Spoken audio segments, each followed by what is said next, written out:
really the biggest thing when you just come into a season like this, with all that's going on outside of the facilities, whether it's in the facilities, the first thing you try to do is bring the guys together, and focus on brotherhood, togetherness, being as one unit, and then you move forward, all right? And you try to talk about, or you try to enforce the things that Coach Norvell talks as far as the team goes. And those are the little things, all right, the details and their assignments, all right, because we had a chance to, before fall camp started, to work on technique and fundamentals in our skills and drills work.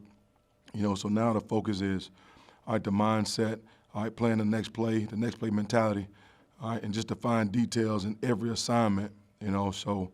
But a lot of things you work on at the receiver position is, your route depth, catching the football, perimeter blocking, all right, and just some of those things that we're trying to get down so we'll be on the same page with the quarterback. Next will be RSFL from Warchant. Hey, Coach. Coach Norvell mentioned that obviously the offense didn't have a very good scrimmage on Saturday, but he felt like they responded pretty well in the last couple of days. How did the receivers? What did they need to improve on from the scrimmage, and what have you seen from them since then? Well, just some of those things, just being consistent. Consistent in our, ball security and route depth, catching the football, and finishing plays. So those are some of the things that you wish that we've had done a better job of it. And in the next few practices after that, you've seen guys going out competing, getting route depth, better ball security, finishing blocks. So some of the things that you want to see those guys as a group, as an entire group, get better at.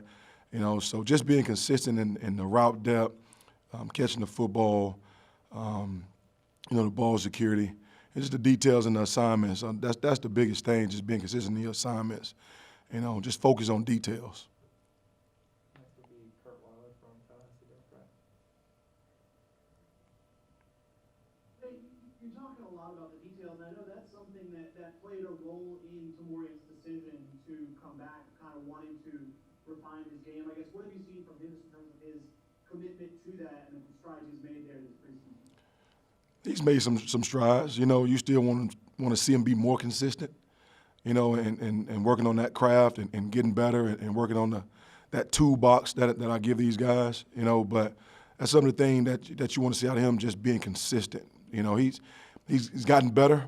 Early on was kind of a slow start, but I think that he's been improving and working those little things, whether it's catching the football, getting the right route depth, first step in the right direction off the football. Those are just the little things with him that you want to see him improve, and I think he's starting to do a better job of it. Are we where we need to be right now with him? No, but we're making strides with it. Next will be Aslan Habibandi from Warchant.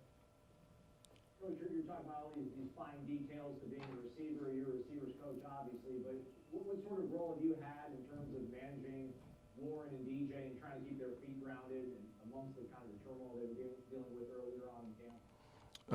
Just with Warren, just trying to be the person who I said I am, who I try to prove to be, and not only a mentor, coach, teacher, father figure, for these guys. And with Warren, just being an adult that's gotten used to social media.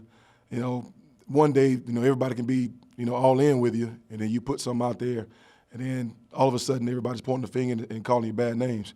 So just trying to show, Warren that, hey, man, no matter what, we got your back. We're all family, regardless, because he's a young man that hadn't experienced a lot of different things that some of us older coaches have, So you just show your support and be there for your players, and that's what I know. Next will be Brennan Simone from Hills 247.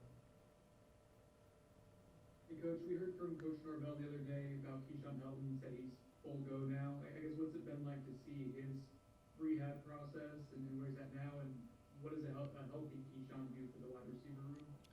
Well, the thing is with Keyshawn, it didn't only start doing camp. This offseason he was a machine. He actually influenced other guys to come in and get as much rehab as he did. So his mindset and his focus started, all right, before the COVID even started. So with him now it's just a mental part of it, not getting afraid of getting hit, or getting the first hit, catching the ball and getting tackled. Now that approach, it helps his mindset, that he's gotten tackled. He's went through a scrimmage. Now he's getting more reps at practice, and now it only helps him mentally to get focused on, just the details and the assignment, and just focus on the different things that he needs to work on as far as his craft. Next would be Ira from War Chant. Coach, now you've had, 8 months now, or 8, 9 months, with this offensive staff, working with Coach Atkins and Coach Thompson and Kenny and the whole crew, what's it been like? I mean, has it been a good experience for you as still somewhat of a younger coach, to be in that meeting room with that offensive staff? It's been really good, man. I'll say this, just that entire staff, there are no egos. We just want to coach ball. We want to help kids. And that's what it's been about, when we've been in the meeting room, on the football field, just focusing, helping each other out. Like this team's one unit. And as a coaching staff, on the offside side of the ball, really both sides of the ball, all right, we're one unit. So our mindset is, to focus on, the little things and helping the kids and putting these guys in a position so they can be successful on and off the football field. So Coach Norvell, he's been, demanding, and that's what us as a coaching staff we're used to, being held accountable, on and off the football field. And to be honest with you, I love it. Coach Norvell has allowed me to coach the receivers. He played receivers, so he's been hands-on also. But the thing that he's done is he's allowed me to focus on coaching these guys and getting them right, man. It's been a breath of fresh air. Move back to Kurt from Democrat. Hey, Coach, Tron, I feel as someone, especially among the freshmen, is someone we've heard a good bit about for the first couple of weeks. I guess, how impressed have you been with how quickly he's established himself? Now, I guess, has that been a surprise to you of how quickly he's proven himself? Is that proving himself? Well, he's made some plays, and just a young guy that I think is really a raw talent. I mean, he has shown up and made plays here or there. I want to see him make a few more plays, but sometimes that comes with youth. But he did come out of, I won't say out of nowhere, and made some strides to being noticed on film. So I mean, he is being noticed. He's done some really good things. Got a long ways to go, just being consistent. But I do feel good about the strides that Tron has made as far as being a good blocker and also not only blocking but catching and making some plays on the perimeter. Next will be Chris Meade from Knowles 247. In that same group of freshmen, Brian Robinson and Gary Williamson, how are those two done at getting acclimated and getting a feel for what's being asked of them? I think early on it was kind of to a point where they were really all the young guys were swimming. I think Brian Robinson is probably just closest to Kentron, as far as kind of knowing some of the assignments. I think Brian was doing a really good job before, he got a chance before he went down. And I think he's another one that has a chance for us. Darian also, he was coming off a knee injury, so he's gotten better. Still got a ways to go, but I like all three of those guys' attitude and what they bring and what they could potentially bring to this program. Over back to Aslan from War Chant. Sizzle is what gets everybody interested, at least the fans, Coach. Warren and Tamorian's size and speed, Kentron's size, but what about Pokey? People won't seem to really speak much about Pokey. What do you see from him? How important is he to your segment team? I think Pokey brings a different skill set to the room. I think he's a ball in hand guy, does a really good job after the catch, just, getting him to focus on the details. But I think he's an explosive kid, that brings a lot to the table. And once he gets going, it's hard to stop him, especially if it's a one-on-one situation. But I think his skill set brings a lot to that room, along with some other guys.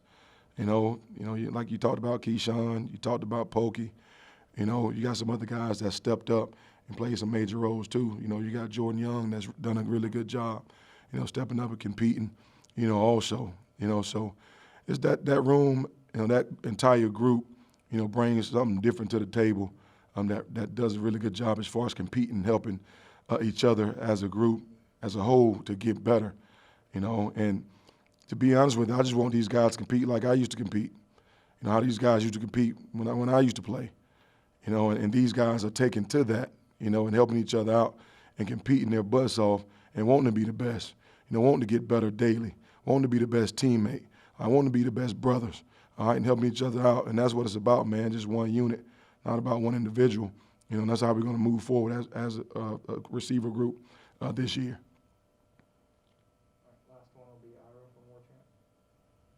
Hey, Coach, the event you guys had with the team last week, where you guys went out to the, I guess, plantation area, and the players had the campfire talks and all that. It sounds like it was a real powerful night for a lot of the players. As a coach, hearing some of these guys' stories, I'm guessing you might have heard some things you hadn't even heard before from your own guys. What was that night like, and what do you think it could do for the team? Well, it was good just to hear these guys speak. You know, just sitting around the fire, you know, going around from individual to individual, you know, just hearing what's on these guys' hearts. You know, that meant a lot to myself because, you know, you want it so bad for these guys.